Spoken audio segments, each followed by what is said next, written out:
கேரளாவில் உள்ளாட்சி தேர்தலுக்கான முதல்கட்ட வாக்குப்பதிவு தொடங்கி விறுவிறுப்பாக நடைபெற்று வருகிறது. கூடுதல் தகவல்களை தருகிறார் செய்தியாளர் சந்தோஷ். சந்தோஷ், இன்று கேரளாவில் எத்தனை தொகுதிகளில் தேர்தல் நடக்கிறது? விரிவான தகவல்.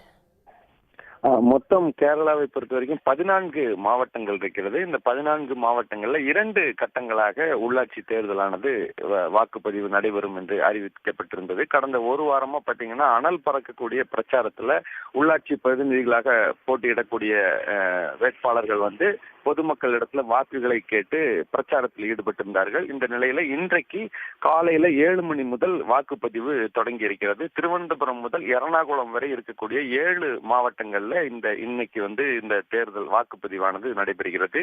குறிப்பாக இடுக்கி, ஆலப்புழா, கொல்லம், திருவனந்தபுரம், பத்தனம்திட்டா, கோட்டயம், எர்ணாகுளம் உள்ளிட்ட 7 மாவட்டங்கள்லயும், அதே போல நாளை மறுநாள் 11ஆம் தேதி பாத்தீங்கன்னா திருச்சூரிலிருந்து காசர்கோடு வரையும் இந்த வாக்குப்பதிவானது நடைபெறுகிறது.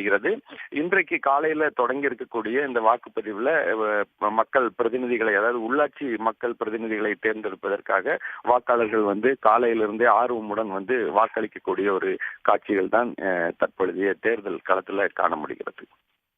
விவரங்களுக்கு நன்றி சந்தோஷ். உடனுக்குடன் செய்திகளை தெரிந்து கொள்ள சன் நியூஸ் பெல் ஐகானை கிளிக் பண்ணுங்க.